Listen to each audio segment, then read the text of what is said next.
বড় একটা মজলিস বসেছে, সাহাবায়ে কিরাম আছেন, হযরত আবু বকর আছেন। আমি বলেছেন হযরত বেলাল হচ্ছে হাবেশের লোক, রংটা হলো কালো, মাথার চুলগুলা হলো কোকড়া, দাঁতগুলা বড় বড়। কথার মধ্যে দিয়ে হযরত আবু বকর সিদ্দিক শুধু বলে দিয়েছেন, কালো একটু এগিয়ে এসো। সমাজের লোক কালো যদি হয় তো কালো নাম দেয় না, কথা বলেন, কালো বলে ডাকে। তো হযরত আবু বকর শুধু এই শব্দটাই ব্যবহার করেছেন। ইয়াতে দুঃখ হয়ে গেল বেলালের মনে যে একটা সম্ভ্রান্ত লোক, আল্লাহ রসুলের শ্বশুর, এটা ধনী লোক বলে আমাকে গরিবকে আমাকে কালো বলে ডাক দিবে। রসুলের কাছে কেস করে দিল।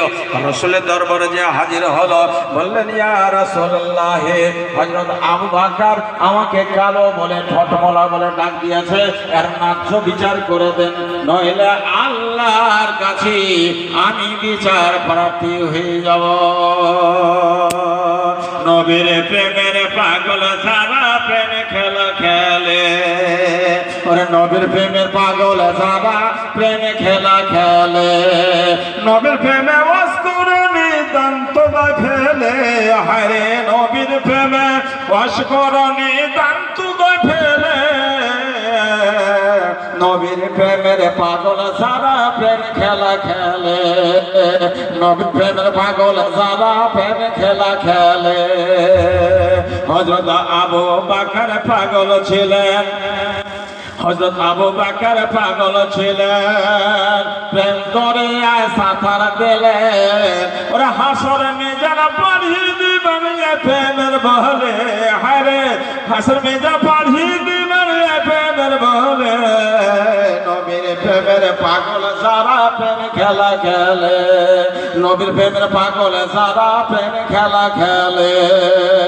হযরত ওসমান ধনী ছিলেন, হযরত ওসমান ধনী ছিলেন, 1000 রান বেঁচে দিলেন ইসলামের দানে, নবীর প্রেমের পাগল সারা প্রেম খেলা খেলে, হরে নবীর প্রেমের পাগল সারা প্রেম খেলা খেলে। হযরত হানজালা পাগল ছিলেন, ওরে আল্লাহ রাস্তায় জীবন দিলেন, হযরত হানজালা পাগল ছিলেন, আল্লাহ রাস্তায় জীবন দিলেন, ওরে গোসল করাইয়া দিল ফেরেশতা দলে, ওরে গোসল করাইয়া দিল ফেরেশতা দলে, নবীর প্রেমের পাগল সারা প্রেম খেলা খেলে, নবীর প্রেমের পাগল সারা প্রেম খেলা খেলে।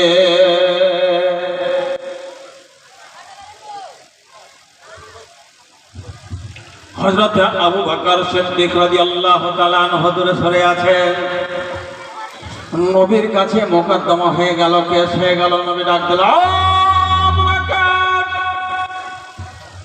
আবু বকর ভয়ভীত হয়ে গেছেন, একবারে লজ্জিত হয়ে গেছেন। নবীজি আমাকে ডাক দিয়েছেন, হয় না হয় কি আমার ভুল হয়ে গেল।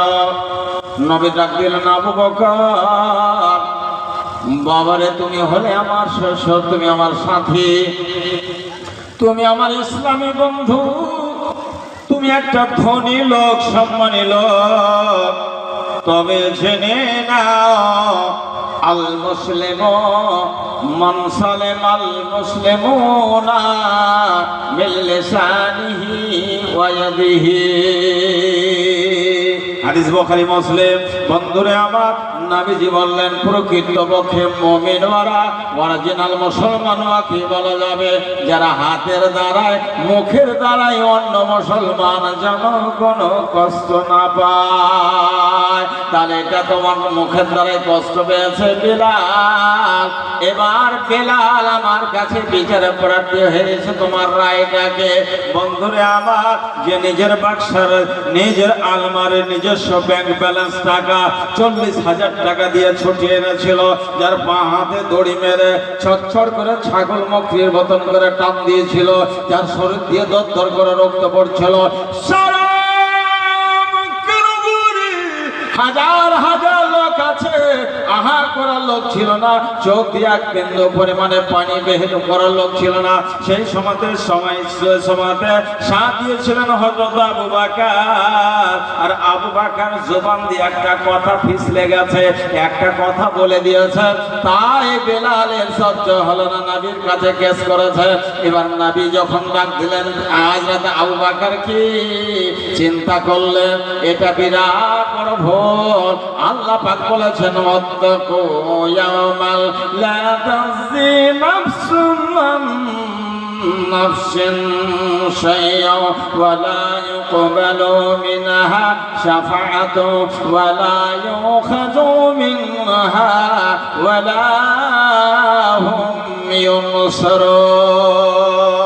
হে পৃথিবীর মানুষ, তুমি ভয় করো আখিরাত দেখে, পরকাল দেখে, যেদিন কিঞ্চিত পরিমাণে এক মানুষ অপর মানুষের সহযোগিতা করতে পারবে না, সাহায্য করতে পারবে না, হেল্প করতে পারবে না, তাহলে আমি ভুল করেছি, অন্যায় করেছি। চট করে এসে হযরত বেলালের হাত না ধরে হযরত আবু বকর কাঁদতে আরম্ভ করেছিলেন, বেলাল রে, আমার মুখে দ্বারা ভুল হয়ে গেছে বন্ধু, তুমি আমাকে ক্ষমা করে দাও, মাফ করে দাও। নবীর দরবারে তুমি বিচার চেয়েছো, আল্লাহর কাছে আমাকে হিসাব দিতে হবে। আমার এই যুগে দুনিয়াতে তোমার পা দিয়ে গড়াগড়ি করব, যতক্ষণ পর্যন্ত তুমি ক্ষমা না করবে ততক্ষণ পর্যন্ত তোমাকে ছেড়ে দিব না, আমি তোমার কাছ থেকে যাব না। বন্ধুরে আমার, ওই মুহূর্তে হযরত বেলাল হাবশী রাদিয়াল্লাহু তাআলা আনহু হযরত আবু বকরের গলা ধরে কাঁদতে আরম্ভ করেছিলেন যে, ও আবু বকর, শুধুমাত্র আমি চেক করার জন্য যে তোমার ভিতরে কতটা অহংকার আছে আর কতটা আল্লাহর ভয় আছে, শুধু চেক করার জন্য এই নবীর দরবারে এই অভিযোগ রেখেছিলাম। হায়রে বেলালের মহব্বত আর বেলালের প্রেম নবীজির সাথে। বন্ধুরে আমার, যখন নবীজি মারা গেছিলেন, সারা মক্কা লোকেরা অভিযোগ করলো যে, বেলাল রে, তুমি হলে সব থেকে নবীজির ভালোবাসা মুয়াজ্জিন, মসজিদে আযান দিতে হলে বেলালের নাম ডাকে ডাকবে। সর্বপ্রথমের আযানের যখন উৎপত্তি হয়েছিল, যখন নামাজের জন্য মানুষকে ডাক দিতে হবে, একটা মিটিং বসে গেল, তখন আযান শুরু হয়নি। আযান কাকে বলে লোকেরা জানতো না, মসজিদে সব জামাতে নামাজ পড়বে তা জানতো না। ওরে আমার ভাইরা, বাপুরা, বন্ধুরা, মায়েরা, সমস্ত মুসলমান জমা হয়ে গেল, ফয়সালা হতে লাগলো। লোক যখন জমা হয়ে এক জায়গায় নামাজ পড়বে, এর জন্য কি ব্যবস্থা করে দিতে হবে। কেউ বললো ঢোল বাজাইতে হবে, কেউ বললো এটা চলবে না, শাঁখ বাজাইতে হবে, বলে এটাও চলবে না। কেউ বলছে লোককে জমা করে আগুন লাগাইতে হবে। সারা গ্রামে লোক মসজিদে জমা হয়ে যাবে, বলে এটাও চলবে না। শেষ পর্যন্ত কোনো নির্ণয় হলো না। রাতে চলে গেলেন, রাতে স্বপ্ন দেখলেন যায়েদ বলে, যায়েদ বিন আব্দুল্লাহ, স্বপ্ন দেখেছি একটা লোক বাঁশুরি বাজাইতে বাজাইতে চলে যাচ্ছে। স্বপ্নের মধ্যে কার কথা জিজ্ঞাসা করলেন, ভাই বাঁশির দাম কত? বলে কেন? বলে বাঁশির সুর আমাকে খুব ভালো লাগছে, এ বাঁশিটা বিক্রি করবে কি না? বলে না না না, বাঁশিটা তুমি কি করবে? বলে আমাদের প্রয়োজন আছে, মসজিদে লোককে জমা করবো, একসাথে নামাজ পড়বো, ওই সময়তে বাঁশিটা সুরেলি করে বাজাবো। বলে এর থেকে ভালো দামি জিনিস তোমাকে দিচ্ছি, এই আযানের কালিমাত আল্লাহু আকবার, আল্লাহু আকবার 4 বার বলবে, আশহাদু বলবে, আশহাদু আন্না মুহাম্মাদুর রাসূলুল্লাহ, অর্থাৎ সম্পূর্ণ আযানটা শিখিয়ে দিলেন। সকালবেলায় নবীর সামনে বয়ান করলেন, কথাটা গ্রহণযোগ্য হয়ে গেল, কবুল হয়ে গেল। সর্বপ্রথমে আযান দেবে কে? হযরত বেলাল হাবশী। রংটা ছিল কালো, দেখতে ছিল না ভালো, আওয়াজটা সুরেলি ছিল। বলে বেলাল তুমি আযান দাও। নবীজি মারা গেছেন, সারা সাহাবারা বলছেন তুমি এবার নবীর মসজিদে আযান দাও। তোমার আযানে পাগল হয়ে যায়, আমাদের মন মুগ্ধ হয়ে যাও, মসজিদের টাইম হয়ে গেছে, আযান দাও। হযরত বেলাল বলছেন, মসজিদে যখনই আযান দেব আমার মুখ দিবির হবে আশহাদু আন্না মুহাম্মাদান রাসূলুল্লাহ, মুখ বের হতে নাই। আর বেলাল মসজিদের বারান্দাতে বেহুশ হয়ে পড়তো নয়, অজ্ঞান হয়ে গেল।